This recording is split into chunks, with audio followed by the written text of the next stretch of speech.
오늘은 새해 주일입니다. 새해 첫 주일 예배를 드리고 있습니다.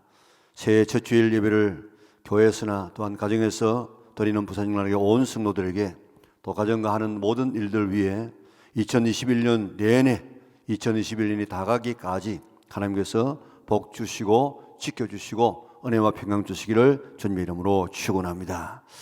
새해가 되면 새해에는 이런 일들이 이루어지기를 소원합니다. 한 해의 소원을 가질 때도 있고 또 평생의 소원을 가지고 갈 때도 있습니다. 금년에 가지는 소원, 또 내가 지금까지 언제든지 꿈이라도 생각할 길을 없이 하나님께서 내 소원이 뭐냐 그렇게 물으면 평생 이야기할 수 있는 소원이 무엇이겠습니까? 소원은 내게서 나오는 소원이 있고 하나님이 주시는 소원이 있습니다. 내게서 나오는 소원은 주로 육신적인 것들입니다. 예를 들어 말하면 동갑내기로 70년 동안 살아온 부부가 있었습니다. 70세에 50년 동안 부부로 살아온 그런 노부부가 있었습니다. 가난해서 잔치도 제대로 못하고 두 사람은 조촐하게 금혼식을 자축하면서 있는데 한 천사가 찾아왔습니다. 하나님께서 당신들을 불쌍히 여겨 보시고 소원을 들어주라고 해서 내가 왔습니다. 그런데 소원 하나씩만 이야기하라고 했습니다. 먼저 할머니가 소박하게 말합니다. 하나님, 우리는 가난해서 제대로 여행다운 여행을 해보지를 못했는데 소원을 들어주신다니까 세계 일주를 여행할 수 있는 그런 기회를 주시기 바랍니다. 그 얘기를 듣고 천사가 날개를 이렇게 흔드니까 세계 일주 패키지 여행이 상품권이 수하고 이렇게 쏟아져 나왔습니다. 할아버지는 소원이 진짜 이루어지는 것을 보고 눈빛이 달라지기 시작합니다. 그리고 천사의 귀에다가 대고 조용히 말합니다. 천사님, 나는 나보다도 30살 젊은 여자와 살고 싶습니다. 그 말을 들은 천사가 날개를 흔들자 70세 할아버지가 100세 할아버지가 되더랍니다. 이런 소원이 우리가 육신적인 그런 소원입니다. 그런데 하나님께서 주시는 소원이 있습니다.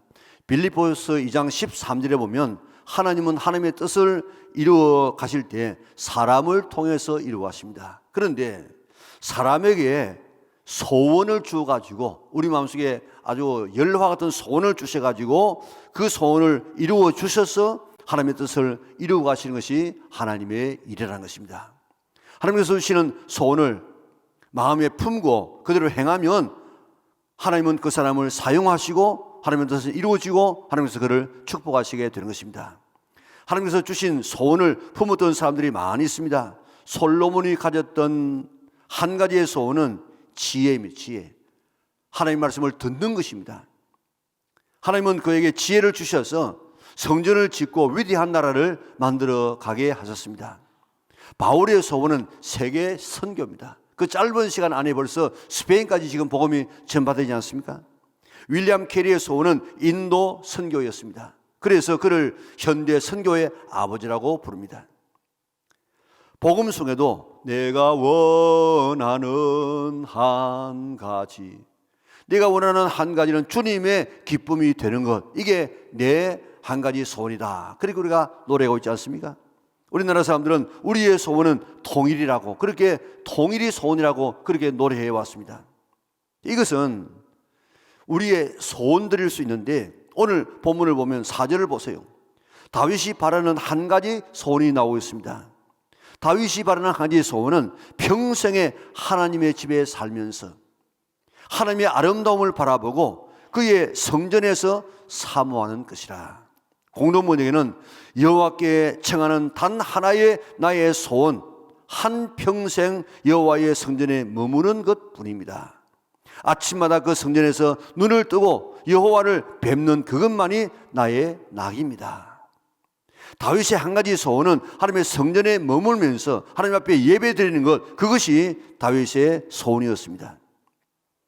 그러던 다윗을 하나님께서는 축복하여 주셔서 모든 복을 다 허락하여 주었습니다. 다윗은 내가 한 가지 소원, 하나님 앞에 하나님의 집에 거하면서 예배드리는 그것만이 나의 소원이라고 했는데 하나님께서는 모든 복을 다 허락하여 주셔서 역사상 가장 위대한 왕으로 세워주시고 메시아를 가장 닮은 메시아의 그림자로 그를 세워주었습니다.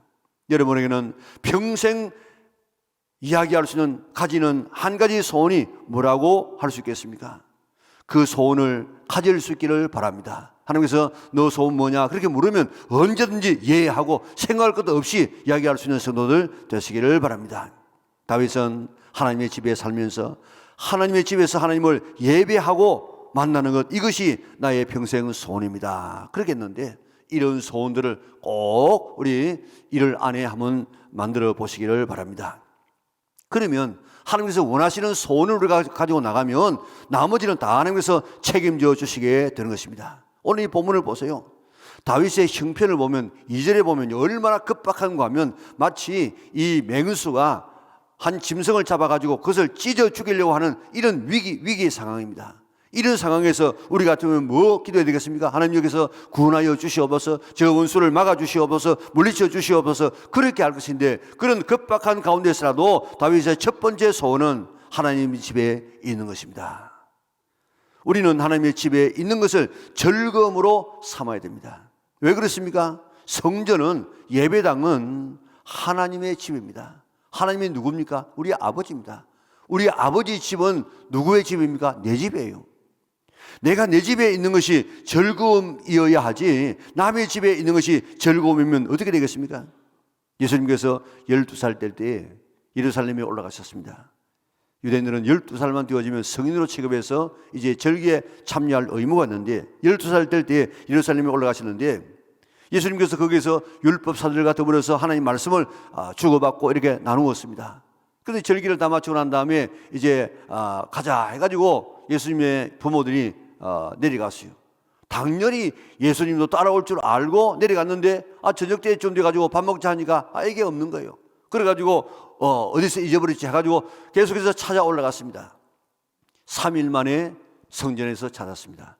가보니까 거기는 율법사들과 더불어서 말씀은 이렇고 저렇고 이렇게 막 나누는데 뭐 시간을 가는 줄 모릅니다. 그래서 이 예수님의 부모가 이야기합니다.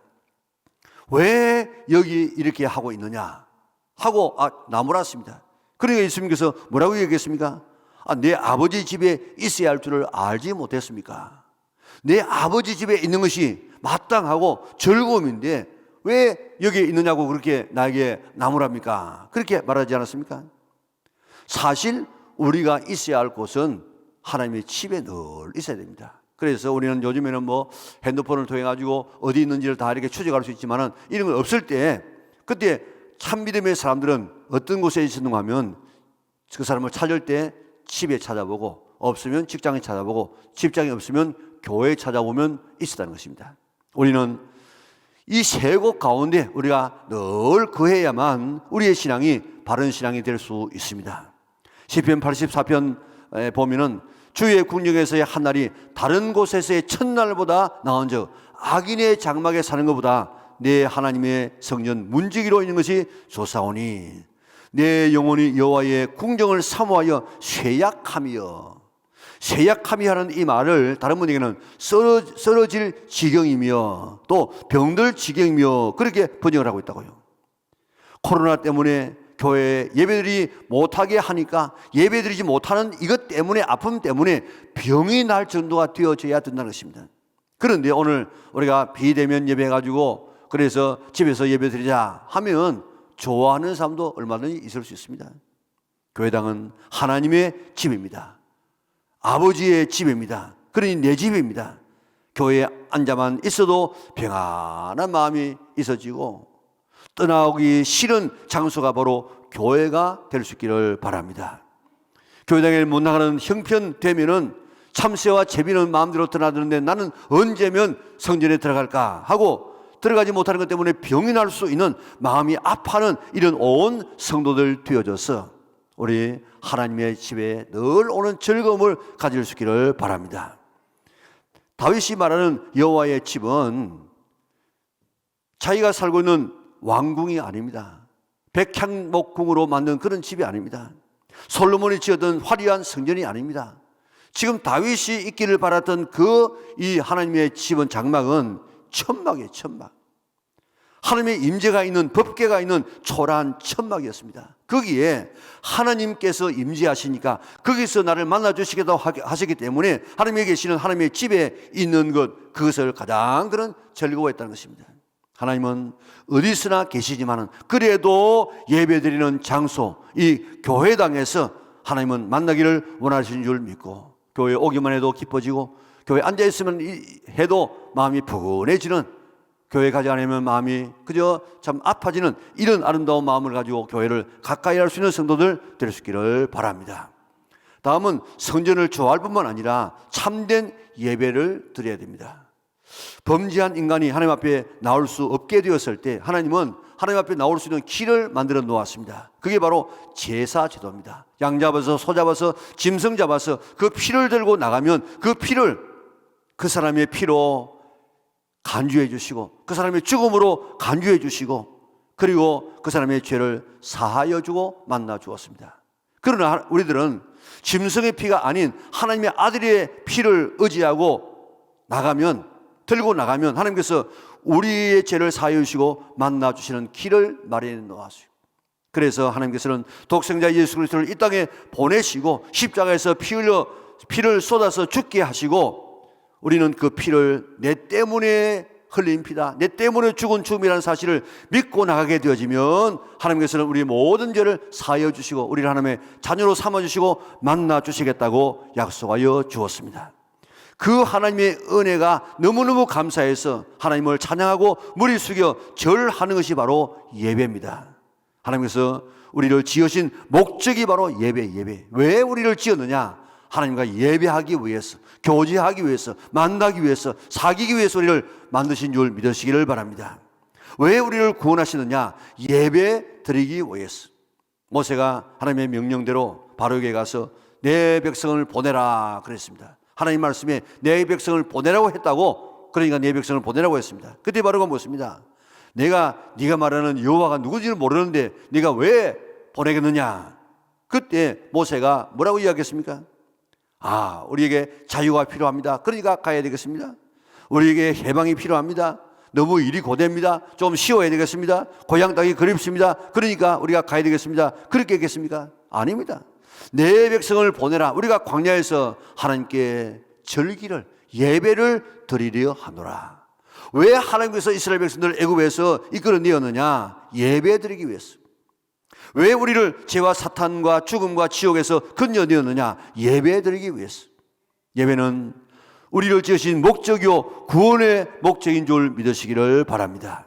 예배를 통해서 우리는 늘 하나님을 만나고 교제해야 됩니다. 자동차가 늘 주유소를 들러서 기름을 공급받아야만 자동차의 역할을 감당할 수 있는 것처럼 하나님은 오늘 본문에 뭐라고 이야기하고 있습니까? 우리의 빛이요, 우리의 구원이요, 생명이라, 생명.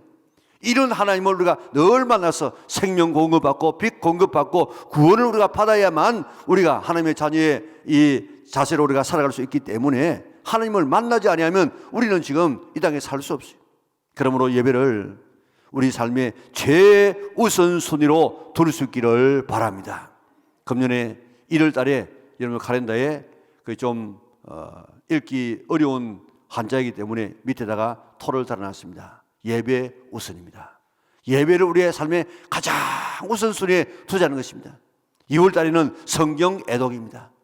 우리 1월 달에 우리 금년 한 해를 출발하면서 나는 금년에 이렇게 내가 예배하리라, 그렇게 예배의 우선순위를 두고 어떻게 예배할 것인가를 오늘 정립할 수 있기를 바랍니다.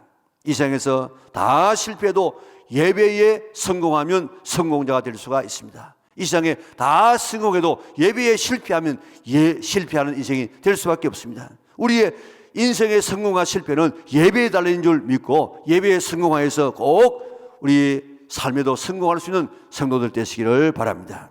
예배에 성공하기 바랍니다. 예배를 삶의 최우선순위에 두시기 바랍니다. 참된 예배를 드리시기 바랍니다. 예배를 통해서 하나님을 만나고 위로부터 내리는 신령한 은총을 공급받을 수 있기를 바랍니다. 어떻게 예배드려야 하느냐? 예배를 보지 말고 예배를 드릴 수 있기를 바랍니다. 길게골은 예배를 정의할 때에 이 연극을 가지고 지금 설명을 했어요. 연극에는 어떻습니까? 배우가 있습니다. 그리고 관객이 있습니다. 그런데 예배를 보는 자는 관객이고 예배 드리는 자는 이는 배우예요, 배우. 관객은 연극을 보는 자인데 배우는 연극을 드리는 자인데 예배에서 우리 모두는 누구겠습니까? 여러분들은 지금 예배의 관객이겠습니까? 예배의 배우겠습니까? 오늘 여러분들은 다 예배의 배우자들입니다. 예배 드리는 자들이에요. 예배의 관객은 누구겠습니까? 예배를 보는 사람 누구겠습니까? 오직 한 분, 하나님만이 예배의 관객이시고 예배를 보고 예배를 받는 분이고 모든 성도들은 다 예배의 배우자가 되어가지고 오늘 그 관객인 하나님을 기쁘게 하기 위해서 영광 돌리기 위해서 그렇게 드리는 그런 예배가 오늘 우리의 예배가 되어져야 되는 것입니다. 우리 모두는 예배를 드리는 자이고 오직 한 분 하나님만이 예배를 받으시는 분이고 예배를 보시는 분입니다. 그런데 우리가 예배를 보는 자가 되면 안 됩니다. 그런데 우리는 예배를 볼 때가 얼마나 많습니까? 오늘 설교는 어떻고 찬양은 어떻고 또 안내는 어떻고 어떤 사람이 어떤 옷을 입고 왔고 어떤 사람이 또 어떻게 이렇게 불친절했고 또 꼬꼬지가 어떻고 이런 전부 오늘 예배 속에서 보고 가는 사람이 얼마나 많이 있는지 모릅니다. 정말로 보아야 될 관객은 정말로 보아야 될 하나님은 보지 아니하고 보지 않아도 될 환경만 보고 가는 사람이 얼마나 많은지 몰라요. 지금은 그런 시가 아니고 예수님 당시도 그랬습니다. 예수님께서 뭐라고 이야기했습니까? 저 광야로 나가는 사람을 바라보고 뭐라고 이야기했습니까? 너희가 무엇을 보려고 광야에 나갔더냐? 그게 바람에 흔들리는 갈대 보러 나갔느냐? 너희가 무엇 보기 위해서 광야에 나갔느냐? 좋은 옷 입은 사람 보기 위해서 나갔느냐?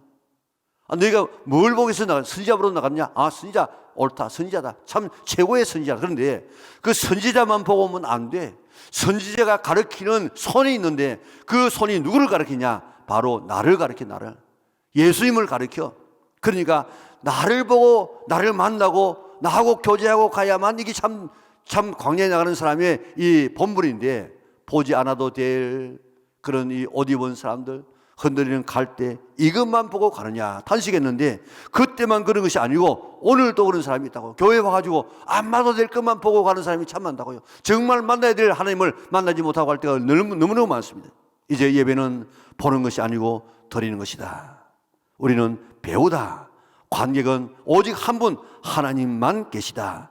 그 하나님 앞에 찬양을 드리고 기쁨을 드리고 그 하나님을 예물을 드려서 하나님을 감동하게 하려고 하나님을 기쁘게 하려고 그렇게 하는 것이 바로 이 예배다 하는 사실을 생각하고 우리 혼신의 힘을 다해서 배우 역할을 잘 감당해서 우리 관객인 유일하신 관객 하나님을 기쁘게 할 수 있는 성도들 되시기를 바랍니다. 우리는 하나님 앞에 드리는 배우이기 때문에 배우가 늦으면 연극이 되겠습니까? 안 돼요. 그러니까 정말 오늘 예배를 드린다고 하면 배우이기 때문에 늦을 수 없어요. 늦으면 벌써 이미 예배는 시작된 것입니다. 배우는 연극 전에 일찍 나가지 않습니다. 연극이 다 끝나고 난 다음에 다 이 관객이 나가고 난 다음에 나가는 것입니다. 우리의 예배도 마찬가지라. 우리가 예배의 연극을 우리가 드리는 배우라고 하면 다른 사람이 다 나가고 난 다음에 축도 끝나고 난 다음에 나가야 됩니다.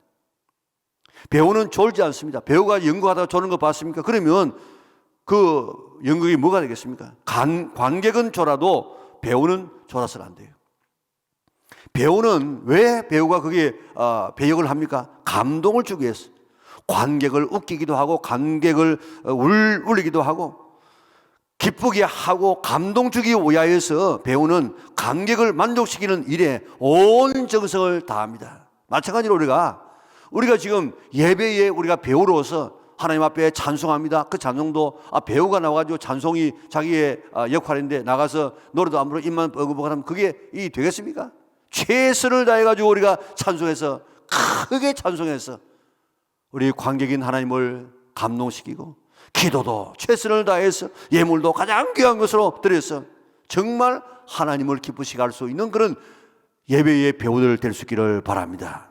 예배자는 연극의 배우자요 관객은 하나님 한 분밖에 없습니다. 이 사실만 제대로 알아도 우리 참된 예배를 드릴 수 있는데 우리는 거꾸로 해가지고 그저 나는 관객이 되어가지고 그 입장료 헌금 얼마 내고 와서 앉았다가 그저 이렇게 저렇게 평가하고 그 다음에 끝나면 그저 나가는, 마치 극장에 들어왔다가 나가는 사람처럼, 마치 운동장에서 야구 축구를 보기 위해서 왔던 사람들처럼 그렇게 하다가 가는 사람이 얼마나 많이 있는지 모릅니다.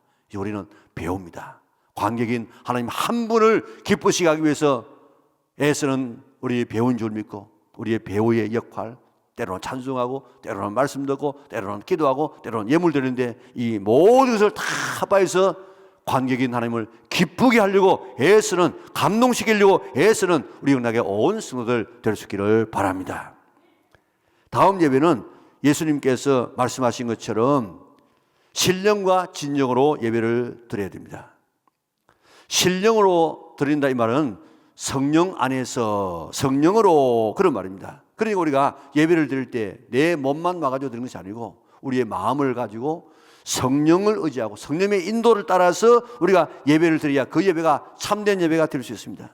존 밀턴이라는 분은 히브리식 사고와 기독교라는 책을 쓰는데, 그 책에서 구약에서 말하는 히브리인들이 말하는 그런 하나님의 핵심 단어는, 하나님은 체험의 하나님이지 생각 속의 관념 속의 하나님은 아니시다.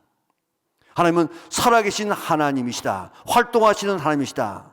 인격적인 하나님이시다. 그리고 하나님은 역사하시는 하나님이시다. 만나주시는 하나님이시다.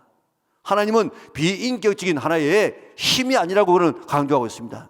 그러면서 히브리 사람들은 하나님에 대해서 뭐라고 고백하는가 하면, 오늘 본문에 나오죠. 나의 빛이요, 나의 구원이시요, 나의 생명이시요, 나의 산성이시요, 나의 바위시요, 나의 구원의 뿌리시요, 나의 방패시요. 이렇게 구체적으로 지금 하나님에 대해서 고백한다는 것입니다. 그런데 헬라식 교육을 받은 사람들은 전능하신 하나님, 전지하신 하나님, 편지하신 하나님, 불변하신 하나님, 영원하신 하나님, 이런 관념적인 그런 이 하나님으로 생각하고 있다는 것입니다. 히브리 사람들은 생활 속에 체험하신 하나님을 고백하고 있다. 우리가 이를 도서로 정한 책이 예배 중에 찾아오시는 우리 하나님, 그런 책입니다. 여러분 꼭 한번 읽어보시면 별 어려운 책이 아니기 때문에 쉽습니다. 꼭 한번 읽어서 우리 예배를 좀 이렇게 다시 한번 좀 교정했으면 좋겠어요. 글자 그대로 예배 중에 찾아오시는 하나님이에요. 예배는 우리만 드리는 것이 아니고 하나님이 찾아오세요. 그 찾아오신 하나님을 만나야만 참된 예배가 되어집니다. 예배는 큰 잔치인데 잔치의 주인은 하나님이신데, 잔치에 왔으면 주인을 만나고 축하하고 돌아가야 되는데, 그저 축하하기 위해서 왔다가 주인도 안 만나고 그저 왔다 가는 이런 이 축하하기들이 얼마나 많은지 모릅니다. 예배는 하나님과의 만남입니다. 그렇기 때문에 설렘이 있어요. 설렘이. 우리가 여러분들 대통령을 만날 때도 뭐 얼마나 설레고 준비를 하겠습니까? 그런데 만왕의 왕이신 하나님을 내가 만난다. 그러니까 토요일 되어지면 우리의 몸과 마음을 잘 준비해서 정말 하나님을 기다리는 마음으로, 설레는 마음으로 만나는 이런 이 기다림과 우리의 이 설렘이 있어야만 이게 참된 예배가 될 수가 있는 것입니다. 하나님을 만나는 이런 즐거움이 있기를 바랍니다. 그래서 찬송 속에서 하나님을 만나고, 기도 속에서 하나님을 만나고, 말씀 속에서 하나님을 만나고, 예물 속에서 하나님을 만나시기를 바랍니다. 예배 모든 요소에서 하나님과의 만남이 있어야만 그게 참된 예배가 되어집니다. 자, 오페라의 금은 여왕이라고 불리우는 소프라노 제시 노먼이라는 그런 이 가수가 있는데, 우리나라에 와서 공연도 하기도 하고 또 예수를 참 잘 믿는 신앙 좋은 그런 이 가수인데, 만델라가 남아공의 대통령이 될 때에 저 영국에서 아주 대대적인 공연이 있었습니다. 그때 그분이 출연하게 되어졌는데, 몇만 명이 모여, 7만 명이 모여, 7만 명이 모여가지고 그 가수들이 나가지고 뭐 굉장했습니다. 뭐 괴성을 지르고 난리통이 났습니다. 완전히 뭐 무질서요. 그런데 이제 시간이 점점 가면서 밤이 되어집니다. 그때 이 노만이 무대 위로 올라옵니다. 이거 뭐 노래할 분위기가 아니었습니다. 그래서 한참 오래 서 있었습니다. 그러니까 이제 약간 이제 분위기가 좀 엄숙해지면서, 그때 나 같은 죄인 살리신 주원에 놀라와 1절 2절을 불렀습니다. 3절을 부르니까 거기 있는 사람들이 따라 부르기 시작합니다. 4절을 부르니까 많은 사람이 흐느끼면서 그 찬송을 하기 시작했습니다. 그 자리에 참석했던 한 기자가 다음 날 신문에 내었습니다. 그곳에 성령님이 임하셨다. 그리고 그 다음 주일에 많은 사람이 교회를 찾았다. 이게 오늘 우리의 예배 속에 있어야 된다고요. 찬양을 할 때, 우리가 말씀을 들을 때, 우리가 기도할 때 하나님의 성령의 임재가 느껴지고 우리 가슴이 뜨거워지고 눈물이 흐르는 이런 이 감격이 우리에게 있어져야만 참된 예배가 된 것입니다. 참 예배가 어떤 것인지 실제적으로 적용한 사람이 있는데, 그랜드 시글이라는 사람이 세계 최고의 부자 록펠러라는 책을 쓰고 참된 예배자가 어떤 예배자인지 하고 그게 책에 써놓았습니다. 워싱턴 포스트지와 또 타임지의 프리랜서 기자로 활동한 그 저자는 록펠러와 대담을 했어요. 록펠러 회장님, 지금까지 회장님은 오랫동안 세계 최고의 부자로 살고 있었는데 그렇게 성공한 비결이 뭡니까? 그렇게 질문했어요. 록펠러는 나는 부모님으로부터, 특별히 어머님으로부터 3가지 신앙 유산을 물려받게 되었는데 그것이 오늘 나를 만들었다. 그러면서 그 첫 번째 신앙 유산은 11조 생활이다. 철저한 11조를 해서 그것을 드린 것을 내 가장 내 인생의 기쁨으로 삼았다. 두 번째는 신앙 유산은 교회 가면 맨 앞좌석에 가서 앉으라는 어머님의 유산을 받게 되어졌다. 지금 오페라라든지 연극에 가면 제일 앞좌석이 제일 값비싼 제일 그 로얄석인데 거기에 가서 내가 하나님을 만나기 위해서 제일 앞좌석에 앞다퉈서 나는 거기 가서 예배를 드리는 유산을 받았다. 세 번째 신앙 유산은 예배를 인도하는 목사님의 마음을 아프게 하지 말라는 어머님의 유산을 받았다. 록펠러의 신앙 유산의 핵심은 예배입니다. 예배. 예배의 장소는 제일 앞에, 예배에 드리는 것을 가장 최상의 것을, 가장 귀한 것을, 그리고 예배를 침례하는 목사님과의 관계는 아주 아름답게 전부 예배 생활을, 참된 예배를 드리는 것이 록펠러의 바로 신앙이었고 그에게 하는 것은 축복해 주었습니다. 하나님 이렇게 신령과 진정으로 예배 드리는 자를 찾으신다. 왜 하나님께서 찾으시겠습니까? 그런 사람이 많지 않기 때문에 사람이 하나님께서 그렇게 예배하는 자를 찾으신다는 것입니다. 그런 사람들이 많지 않기 때문에, 귀하기 때문에 찾는다는 것입니다. 찾으신다는 것은 그렇게 예배 드리는 자를 만나기 위하여서, 쓰시기 위하여서, 복 주시기 위하여서, 사랑하기 위하여서 오늘 신령과 진정으로 예배 드리는 자를 찾는다고 이야기했습니다. 하나님이 찾으시는 사람은 인물 좋은 사람이 아닙니다. 공부 많이 한 사람이 아닙니다. 지위가 높은 사람이 아닙니다. 예배 잘 드리는 사람을 찾으신다고 하셨습니다. 우리 하나님 앞에 그렇게 찾겨지는 성도들 되시기를 바랍니다. 어떻게 해요? 예배 드리는 장소를, 교회당을 사랑하는, 하나님이 계시는 그곳에 사랑하는, 그리고 배우로서 하나님 앞에 예배를 드려야지 관객이 되어가지고 받으려고 하는 자세가 되지 말고 성령의 인도함을 받아서 잘 예배 드리는 이런 사람을 하나님께서는 찾으신다고 이야기했습니다.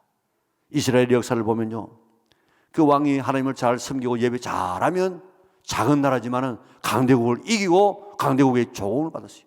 그런데 왕이 예배를 무시하고 예배를 드리지 아니하고 우상숭배하게 되어지면 작은 나라에게도 정복당해서 조공을 바치는 이런 일이 났습니다. 예배에 따라서 그 나라의 국력이 결정되었던 것처럼 오늘 내가 드리는 예배에 따라서 내 개인적으로, 가정적으로 모든 것이 다 결정된 줄 알고 예배의 승리자가 되어져서 하나님 주시는 이런 은총을 받아 누리는 성도들 되시기를 바랍니다. 예배는 성도의 의무입니다. 헌법 제3장 제20조 보면 교인의 의무가 나오는데 거기에 교인의 의무는 공동 예배 출석과 헌금과 치리에 복종하는 것과 전도와 봉사이다. 여기에 교인의 의무가 쭉 나오는데 그 첫 번째가 교인의 의무는 공동 예배에 출석하는 것이다. 예배 모범을 보면요, 제1장에 보면 주의를 거룩하고 온전하게 지킬 것 해가지고 그게 쭉 이렇게 설명하고 있습니다. 주의를 성수하는 것은 성도의 당연한 의무이니 미리 육신의 모든 사업을 정돈하고 속히 준비하여 성경에 가르친 대로 그날을 거룩하고 온전하게 지켜야 한다. 이 날은 주님의 성일 인정, 성도는 종일토록 거룩히 지킬지니 공동 회집과 속회로 예배하는 일에 힘씀이 오르며 위급한 일 밖에 모든 사무와 육신적 쾌락의 일을 피할지니 세상 염려와 속된 말도 하지 않아야 한다. 3. 먹을 것까지도 미리 준비하여 주일에는 가족이나 집안 근속으로 공동 예배하는 일과 주일을 거룩히 함에 일에 방해가 되지 않도록 해야 한다. 제6편에 보면, 셋치 9조에 보면, 사항에 보면 주일에 음식을 사 먹거나 모든 매매하는 일은 하지 말며 연회나 세속적인 쾌락을 삼가하라 그랬습니다. 우리가 가능한 한 나를 위해서는 돈 쓰면 안 돼. 남을 섬기는 일이라든지 피치 못할 사정에는 뭐 어쩔 수 없는 그런 일들이 있지만은 주일인 줄 믿고 우리가 나를 위해서는 우리가 매매하거나 돈 쓰지 않으려고 우리가 애를 써야 됩니다. 그리고 4번, 5번으로 넘어가서 6번에 가보면 이와 같이 엄숙한 태도로 공동예배를 마친 후에 성일 남은 시간은 기도하며 영적 수양서를 읽을 때 특별히 성경을 공부하며 묵상하며 성경 문답을 교수하며 종교상 담화하며 시편과 찬송과 신령한 노래를 부를 것이요 병자를 방문하며 가난한 자를 구제하며 무식한 자를 가르치며 불신자에게 전도하며 경건하고 사랑하며 은혜로운 일을 행하여야 한다. 자, 오늘 이게 우리가 하나님 앞에 예배 드리는 이것은 공예배에 참여하는 것은 성도의 첫 번째 의무입니다. 공예배가 뭡니까? 우리의 주일날 낮예배, 그리고 오후 예배, 그리고 수요 기도입니다. 이것은 일반 교인들의 의무입니다. 의무. 그러므로 재직 회원, 특별히 항존 직원들은 꼭 반드시 이 공예배에 참여해야 됩니다. 코로나 때문에 200여 명의 20여 명의 사람만이 이렇게 참여할 수 있지만은 그래도 항존 직원들은 잘 배치해 가지고 이 어려운 가운데서라도 예배 드려서 성도들에게 모범을 보여야 됩니다.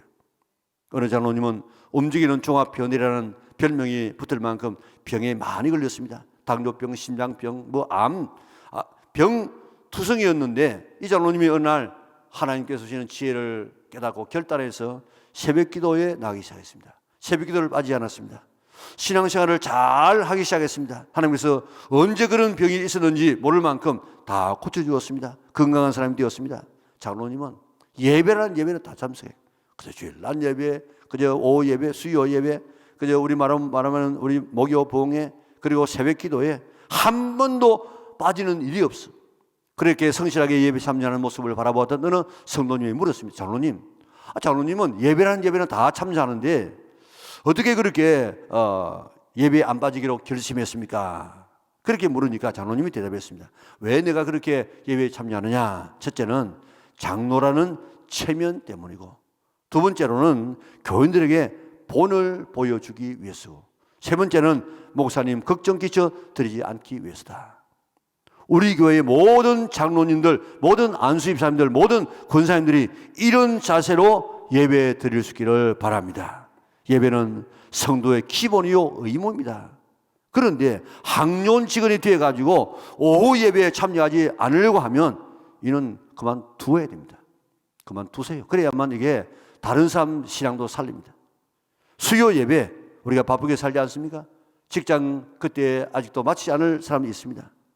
피치 못할 사정, 하나님도 인정할 수밖에 없는 그런 일이라고 하면은 할 수 없어요. 그러나 마음만 먹으면 예배 드릴 수 있는데 집에 있으면서 예배 참여하지 않으면, 그런 자세를 가지고 수요 예배 참여하지 않으면 항존직은 그만두어야 됩니다.